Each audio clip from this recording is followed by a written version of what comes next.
Narinig niyo na ba yung kwento ng ibon at saka ng pusa? Or ng pusa at ng ibon? So, yung kwento na yon is, yung pusa, gustong-gusto niyang kumain ng ibon. Kaso lang, ang ibon kasi lumilipad. Diba? So, ang taas ng nilipad ng ibon. So, hindi niya kayang kunin yung ibon kasi, yun nga, nasa taas ng puno or lumilipad. Pag lumilipad naman, hindi niya na nakukuha. So ngayon, nakaisip ng idea si pusa. Kasi yung ibon, bumaba. Tapos nung bumaba sa lupa yung ibon, kumain ng uod. So nung nakita ng pusa na yung ibon, kumain ng uod. So ngayon, ang ginawa ng pusa, kasi gusto niya makakain ng ibon, is nag-ipon siya ng maraming uod.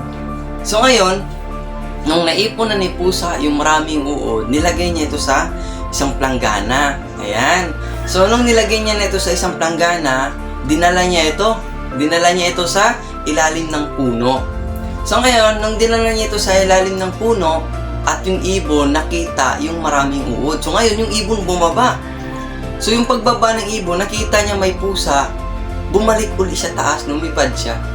Tapos ngayon, sabi ng pusa, "Ibon, ba't wag ka matakot?" Sabi ni ibon, "Paano di ako matatakot, pusa? Ikakainin mo rin naman ako." So, sabi ng pusa, "Huwag kang mag-alala, ibon, kasi ganito lang naman. Ang pagkain mo ng isang uod, ay pipitas lang din ako ng isang balahibo mo." So, napaisip yung ibon, sabi niya, okay yun ah. So, ngayon, ang nasa isip ng ibon, pipitas lang siya ng ilan. Ayun, so ngayon, bumaba yung ibon, bumaba. So, sabi nga, yung pinag-usapan nila na pagkain ng ibon ng isang uod, pipitas yung si pusa ng isang balahibo. So, ngayon, pagkain ni ibon ng isang uod, pumitas si pusa ng isang balahibo. Ayun, no? Tapos, pangalawang tuka ni ibon, kumain ng pangalawang uod, pumitas ulit si pusa ng balahibo. So, ngayon, dahil sa sobrang sarap ng uod at fresh na fresh kasi gumagalaw pa yung uod eh, si ibon nasarapan. Kain siya ng kain. Ngayon, si pusa naman, pitas siya ng pitas ng balahibo. Hanggang sa di na malaya ni ibon na ubos na pala yung balahibo niya at di na siya makalipad. Ayun. So, anong nangyari? So, ngayon, di na makalipad si ibon. Di ba? Tapos sabi ni pusa, "Ibon, ang talino mo talaga." Tanong ng ibon, "Bakit?" "Kasi, alam mo, nakakainin kita." Yun, no? So, ano ba yung moral lesson ng story na yun? Minsan, sa buhay natin, no? Yung, kumbaga, ay, okay lang yan kasi piso lang naman yan. Ay, okay lang yan kasi 100 lang naman yan. Ay, okay lang yan kasi 5 pesos lang naman yan. Di ba? Kumbaga, for us, parang tinatawag natin yung nabutal, di ba? Sino ba yung tinatawag yung nabutal? Sabi na, ay okay lang to, ano ka lang to, ibigay ko na lang to, di ba? Kasi piso lang, 5 piso lang, 100 lang. So, kumbaga, hindi mo pahalagahan yung mga maliliit na bagay. So, the moment, yung decision mo sa mga maliliit na bagay, pag hindi mo binavalue yun, you know what, yung mga maliliit na bagay na yun, it can ruin your life. Okay? So, dapat right now is kailangan matuto ka ng pahalagahan yung mga maliliit na bagay. Kasi again, lahat ng malaki nagsimula sa maliit. Habang pitas ng pitas si pusa ng balahibo kay ibon. Di ba? Kasi sobrang sarap eh. Sarap ng uod eh. Kain ng kain si ibon. Hindi niya namalayan. Ubus na pala yung balahibo niya. It ruined its life. So what's next? That's the dead end.